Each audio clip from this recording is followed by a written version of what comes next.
Comme prévu, comme promis cette semaine à la chronique de Manon Lebrun, kinésiologue, on va s'attarder à l'activité physique versus le cancer. Salut Manon. Bonjour Linda. Alors, ben oui, l'activité physique, ça peut faire une différence, ça peut même aider concernant la prévention du cancer. Oui, tout à fait. Et puis, si on peut juste se mettre un peu sur certaines statistiques, disons au Québec, encore aujourd'hui, en moyenne, on a 142 personnes par jour qui reçoivent un diagnostic de cancer. 142 par jour? Par Ça, jour. c'est au Québec ou au Canada? Au Québec. Ah, OK.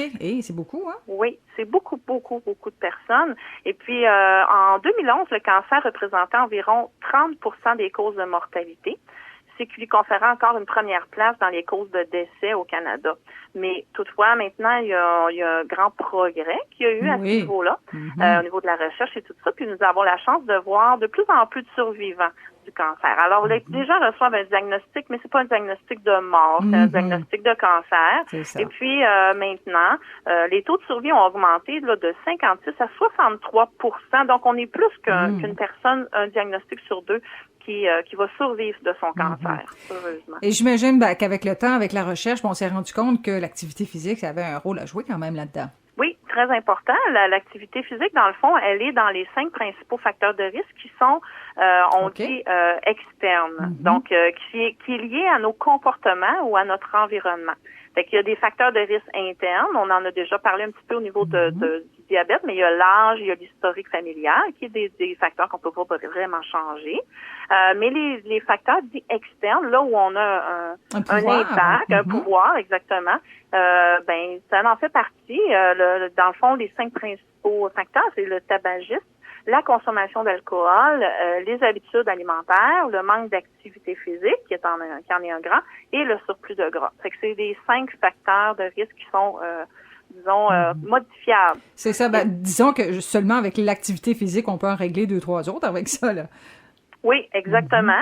Oui, on peut régler d'autres maladies aussi qui sont reliées, là. Puis on peut régler 2-3 autres. Ben oui, tu as raison, au niveau du gras et au niveau même du tabagisme. Hein, l'activité physique aide au niveau de l'arrêt du tabagisme parce que ça nous aide avec notre morale. Oui, puis quand on arrête de fumer, pour avoir fumé quand même assez longtemps, là, on cherche l'ouvrage, disons. Oui, c'est parce ça. qu'il faut changer nos habitudes. Alors, aller courir, là, c'est ça, une bonne habitude à prendre. Exactement, ça nous tient occupés. Oui. Et puis, pour ce qui est justement de la prévention, les données sont encourageantes. Les recherches disent que 75% des cancers pourraient être prévenus en modifiant nos modes de vie. Fait que c'est pas négligeable comme 75%, je comprends donc. C'est beaucoup. Et puis, on estime que 30% de tous les cancers sont directement reliés à la nature du régime alimentaire des individus. La nutrition a un grand pourcentage aussi. Ce pourcentage peut même atteindre jusqu'à 70% quand on a des cancers gastro-intestinaux. Donc, c'est de bien manger aussi avec l'activité physique, ça va faire une grande, grande différence. Donc, selon les données récentes, l'exercice réduit les risques de cancer du côlon, par exemple, de 50%. Wow. Et du sein chez la femme ménopausée de 30 à 40%. Alors, c'est des belles différences. Je comprends donc. Quand on parle d'activité physique, c'est assez large quand même, là. Ça peut représenter quoi? À quoi ça peut ressembler? Ce qui est recommandé, c'est 30 minutes par jour d'une activité moyenne. Alors, si on prend une marche 30 minutes par jour, on est dans l'activité physique. Ça va. Ça peut être aussi simple que ça. Okay. Ou sinon, souvent les gens, justement, si parce que des fois, pour prévenir, on va travailler trop fort, mais c'est pas nécessairement santé de travailler trop fort. Comme on le dit, là, la modération, c'est bien de travailler dans un endroit où on est confortable, qu'on est en cardiovasculaire, on est en activité physique. On n'a pas besoin d'être comme dans le film Rocky. Là, c'est ça. C'est l'image qui me venait. Oui, et d'autant plus on n'a jamais vraiment fait de l'activité physique, là. Exactement. Et puis, on a parlé de prévention, mais il y a aussi au niveau de on a dit tout à l'heure qu'il y a beaucoup de gens qui survivent leur cancer maintenant. Donc, l'activité physique joue un rôle important pour après-cancer. Mm-hmm. Parce que le cancer laisse des marques qui sont pas seulement liées à des chirurgies. Il laisse parfois aussi au niveau affectif, les gens ressentent de la fatigue, de l'anxiété, de la dépression. 70% craignent une récidive, on les comprend bien. Oui. L'insomnie aussi, de 30 à 50% des gens post-cancer vont souffrir d'insomnie.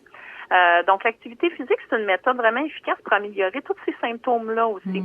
Il y a même des études qui démontrent qu'une réduction jusqu'à 40% de récidive sur certains cancers est démontrée grâce à l'activité physique, puis que le succès des traitements pourrait augmenter de jusqu'à 15% dans certains cas. Oui, ça vaut la peine quand même, là. Oui, fait qu'il y a vraiment quelque chose qui se passe au niveau du corps qui nous aide à combattre cette maladie-là. Cette maladie-là. Alors voilà, on a tout intérêt là, à s'activer un petit peu, beaucoup, modérément, là, mais l'important, c'est de bouger. Et comme vous le précisez, 30 minutes par jour. Bon, on peut parler de marche, on peut parler de jardinage, ça peut prendre toutes sortes de formes quand même, là. Oui, tout à fait. Comme on l'avait dit dans une chronique antérieure, le niveau d'activité physique actif, ça se calcule. Il y a une façon de le calculer. Vous pourrez aller voir une chronique antérieure si vous voulez là-dessus. Et puis oui, c'est tout à fait raison. Le jardinage, toutes les tâches ménagères comptent aussi là-dedans, certaines tâches. Ben oui, parce que c'est demandant quand même. Oui. Ben, tu parlais de ton site Internet, c'est quoi au juste? Oui, alors j'ai donné beaucoup de données et de recherches aujourd'hui. Alors toutes les références vont être sur mon site Internet. L'article au complet aussi, si vous voulez en apprendre un petit peu plus sur le sujet.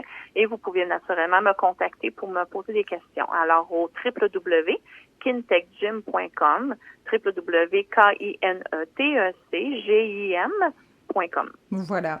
Et on va compléter notre série d'entrevues la semaine prochaine. Il sera question de quoi au juste, Manon?